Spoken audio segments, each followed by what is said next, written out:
everyone, Bernard here. Hope you're all staying safe and well, and welcome to the Citizen channel as we look forward to our final away game of the season. Yes, Brighton and Hove Albion, all two of them.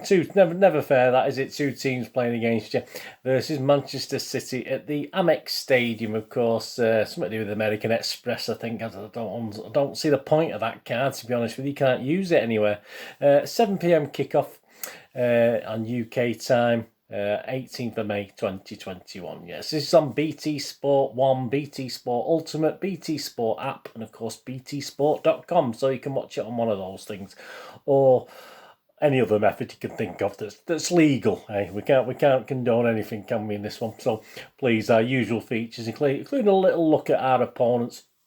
An interesting start in 11. I mean, we've got to try and think what Pep's thinking of, haven't we, with this one? So, and of course, our little odds on the game. Any sort of best bets that are worth having a little flutter on, just for fun, of course. Nothing too serious, and lots of other things as well, including a little mini history, boys. But we'll have more on that in a moment. Please, if you're new to the channel, push that subscribe button, push the bell notification so you know these little vlogs that come out. I try and inform and entertain on City as I can. City history, City past, City present. It's both the same, that, isn't it? Lots of things like that. So loads of things on City. I try and put a vlog out every day, and during the summer when it's all quiet, I'll still be trying to put at least one out a day. I might have a day or two rest, but there will be lots of stuff on there for you to watch.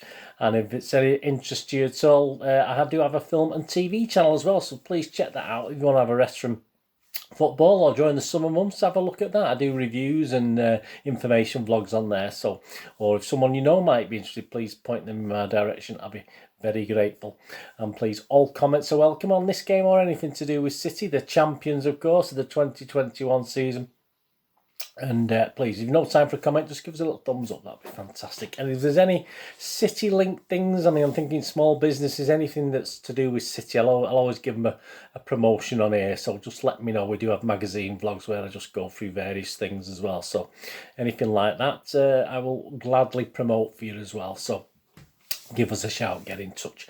Right, so here we go. The History Boys, yeah, please check out my dedicated History Boys feature on City versus Brighton and Hove Albion, obviously looking at past league meetings. We've not played that many times, but there we go. I'll tell you how many times now. We played them 10 times at their place. Obviously, it was the old Goldstone ground before the Amex.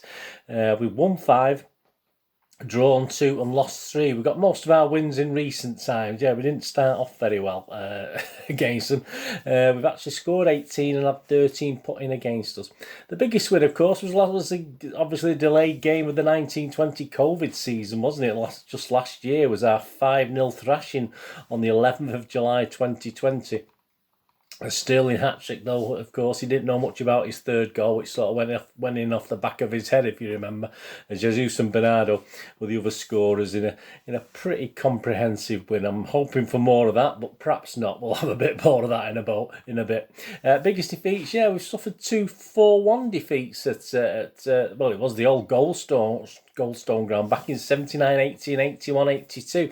I mean, the game in 1979 was the 29th of December 1979 was our very first trip to Brighton. And only our ever second league meeting with them. We've actually played them in the FA Cup previously at the Goldstone ground, and many years before that. I think it was back in the 1920s, I think it was. But we'd actually beat them early in the season at Main Road. But this defeat came as a bit of a shock to us, although we sat 13th, Brighton was struggling in 19th, although they're only 5 points behind us, so it wasn't perhaps as bad as it appeared. And they also had a game in hand as well. So, yeah, Ray Clark scored a couple, Peter Ward and Jerry Ryan were their scorers, and our consolation goals from a gentleman called Stuart Lee, who's actually played 6 full games for City and 1 as sub and scored a couple of goals, and that was it. That was his. It always seemed to me a bit more, if you check out my history vlog, always thought he was with us a lot longer. Well, he probably was with us a decent length of time, but he didn't get many first team opportunities, and obviously that's all he played in one season. My earliest memory of Brighton Hove Albion away was, of course, the dreaded 82-83 season in a tough game. Obviously, this is one where we ended up playing Luton at home, of course, in a tough game, a header from Reeves from a McDonald cross. sort of looped in despite the keeper getting a hand on it. And of course, City fans went wild in the open part, the open terracing on the side there. And it meant, obviously, survival was in our own hands, wasn't it? So it was sort of quite a memory. I do remember that game, because I say it just seemed as though that's it, we're going to be okay, we're going to be fine. But we all know how that panned out, don't we? Yeah, so there you go. Please, as I said, check out my more detailed History Boys feature, which covers those games and a couple of other extra bits as well. So please check that out. It'll be on the links anyway. So how are they doing? Yeah, despite the lowly position, they are a competitive side. They've actually drawn 14 matches this season, so they don't obviously lose that many. Put it that way, they don't lose that many. But the 14 draws is a league high. I mean, the last 4 home games they actually played last night as I'm recording this, and drew 1-1 with West Ham. They beat Leeds 2-0. They drew at home to Everton 0-0, and they beat Newcastle 3-0. So not too bad actually. They've done okay last 4 games. They did take the lead last night against West Ham on 84 minutes. Danny Welbeck scoring the goal, but West Ham actually pulled it back within 3 minutes. So their overall record is won 8, drawn 14, and lost 14. That's probably why they sit 17th. As I say, they haven't got a chance to move up a place or two, but that's pretty much it, really. At home, they've won 3, drawn 9, and lost 6. So again, slightly worse than their away form, actually, and they've made a habit of leading in games, but then getting beat or drawing them. I think they've lost 25 points from winning positions this season. Potter, still the manager, Potter, yeah, he still tries to play good football. They still try and play it out from the back, but it's obviously when they get into the opponent's final third that they do struggle a little bit. But they do average, literally average a goal a game, just very slightly over. I think it's like in 36 games they scored 37 goals or something like that. So they don't score for fun, that's for sure. Although you've got to be careful of Danny Welbeck if he's fit, because that's probably one of his problems. But talking of injuries, yeah, I mean, for the West Ham game, they had Veltman, Lallana and Proper all struggling to make it. Obviously, it's only, 3 days later, so they may still be doubtful for this one, but definitely out. March with a knee and Lamptey with a hamstring. And suspended, yeah, they got a couple of guys sent off in the game before the West Ham game. Dunk is going to be serving the second game of his 2-match suspension, and Morpay as well is serving the second of his 2-match suspension. A little bit of a discipline problem there that Mr. Potter will have to sort out. So that's Brighton for you. My little thoughts on the game. Yeah, Pep's press conference is at 1:30 on Monday the 17th of May. There's going to be fans at this, isn't there? Yeah, there's going to be 7,900 approximately at the game, which will be good for Brighton. I don't think it'll do us any harm. I think the players love the fact there's going to be fans there. A bit obviously one-sided with the support, but it'd be nice to see, won't it? And obviously it'd be nice to see them back. We'll talk about the Everton game when we come to that, won't we? But there you go. They give us a good game at the Etihad. If you remember back to the middle of January, we were sort of getting our feet, our sort of run together, weren't we then? But they did give us a good game back in January. So again, it depends how tight this one is. Depends perhaps on what Pep plans to do with his team selection. After breaking, of course, our away win record against Newcastle, it would be nice to finish our travels away, increasing that record, wouldn't it, to 13 away games on the trot. That would be nice to do. But I'm sure Potter won't want a repeat of the 5-0 last season. Obviously, I'm not sure that's going to happen, to be honest with you, based on perhaps what Pep's going to put out as a team, and the fact Brighton, although they've not scored many goals, they've been quite good at keeping goals out as well. So there's nothing wrong with their defensively. They're not too bad. Yeah, you look at our team. I mean, obviously Torres has proved that you can certainly make Pep think. He's certainly obviously done that with his thoughts. He's actually been interviewed, hasn't he? Pep saying players still have the opportunity to change his mind. He's thinking of 1 or 2 teams and 1 or 2 systems for this final. I'm sure they're not a million miles away player-wise, and it's just how they play it. So obviously there's still potential for players to sort of get in it, but obviously we've only got a couple of games left now, haven't we? So, but I do expect it to be a free-flowing game. I think obviously Brighton are going to sit back. I mean, I think they're not worried about being defensive, and they do like to play the ball about. So obviously City will probably we'll try and press them a little bit high, and perhaps sort of get this game won by half time. Be nice, wouldn't it? But I do expect City to win by at least a couple of goal margin, surely, in this one. I mean, obviously, I'll take 1-0. It doesn't matter, scropey 1-0 in the last minute, but I do expect City to win this by at least a 2. I mean, Brighton are 17th. They're not 17th in the league for the fact that they're a good team. Yes, they are a good team, but they don't pick up many points, so we should be able to take advantage. Yeah, my little 11 I'm going to give you in a minute. I'm going to put Torres up top again. I think, and perhaps with Mahrez and Sterling trying to sort of supply the ammunition from the wings, and obviously we'll have a couple of guys in midfield I'll talk about in a second. But I think Sterling will get another game. I think Pep will play him in both these last games on the basis that you never know. It might just click. I mean, he's running out of time, obviously, but I think that's for sure. And definitely Mahrez needs the game, so he's either going to play this one or the Everton game. So I put Mahrez in for this. But as I said, it'll be a very interesting team to see what Pep plays. The worry for me is obviously KDB. I mean, if he's not fit for this one, you've just got the Everton game. We really needed him playing, didn't we, to fully sharpen him. He had been looking quite sharp the last couple of games, but it is a big blow. I don't think we can understate what a big blow this is, because if Kevin's next game is the Champions League final, he's never quite as effective. Obviously, he's effective, of course he is, but after a little break like that, it won't quite be as effective. So, only chance he's got now is Everton, isn't it, of playing against Everton? Other than that, it'll be the Champions League final.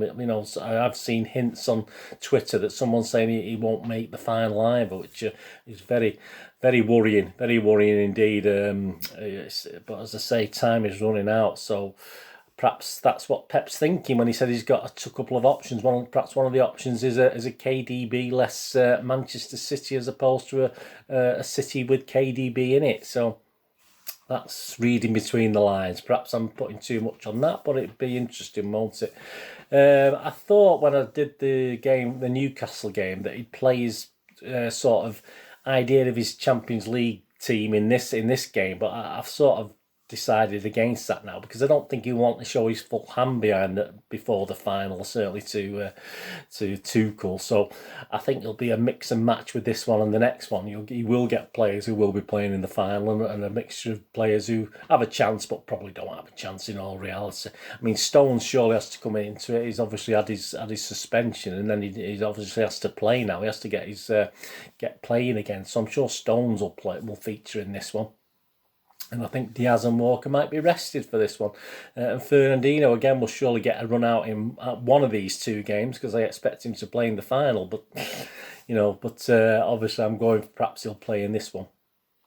My 11, there you go. If we get 7 or 8 of these right, I'll be okay. As I said, it's weird. I'm not sure the balance is quite right in this, but I've been sort of struggling to think what plays he's going to put in and what plays he's going to rest. I've gone Edison, Cancelo, Laporte, Stones and Zinchenko, which is okay as a back line, but it's the midfield and up top. I mean, I've put Fernandinho, obviously, as a holding there, but Foden and Bernardo in the middle. But I mean, giving Gundogan a rest. But as I say, I'm not 100% confident about that, with Sterling, Torres and Mahrez, as I've already mentioned, up top, actually up there. So let me know what you think anyway, what your team would be. The match officials for this one, we've got the referee Stuart Atwell, the linos are Konstantin Hatzidakis and Nick Hopton. The fourth official is Graham Scott. On VAR, again, nice and cosy, sat on his bum, is Jonathan Moss, where he's probably at his best. Assistant VAR is Timothy Wood. Yeah, my little score prediction, I'm going to go for 3-1 for this. I'm going to be positive. I think I nearly went 3-0, but I'll give Brighton a goal. I see what happens. Right, that leads me on to let me know your score predictions as well, please. That leads me on to the odds, please. I don't condone gambling, and if the fun stop, and never ever gamble more than you can afford to do. This is just for a bit of fun for me, just for a bit of interest, a little bit of interest to you, to show you what the bookies are thinking about City's chances in these games. A little profit last time against Newcastle, even though I got three of my 5 bets came in, just a small 1.2 profit, so not a total disaster. Sort of one on the corners, the under over goal market, and something else. I can't goal score. That's it. Yeah. So under and corners under. There's another one I did, but No, I have no idea. But I won on 3 anyway. I forgot now what it was, but a small profit anyway. Yeah, match odds 1-2 for City to win. So not the longest odds. I mean, I think that sort of goes in line with the fact the bookies think they might be changing a few players. Obviously, with the 4-3 win at Newcastle, they're obviously probably allowing for that. So that's not actually bad odds if you fancied that 1-2. I mean, that's not bad. Not a bad little flutter if you fancy City to win. 16-5 the draw. These are the best odds with the bigger bookmakers. 13-2 for Brighton to win. Both teams to score. No is 4-5. Yes is 10-11. Yeah, say not that. I wouldn't put you off either of those. Correct score, my 3-1 is 14-1, so I've had half a point on that. And I've gone 2-0 as well, 13-2, so I've had half a point on that as well. If you fancied a 5-0 like last season, or obviously back in July, 50-1. There you go, nice 50-1. That's a few quid. If I put a pound on, you probably lose a pound, but hey, there you go.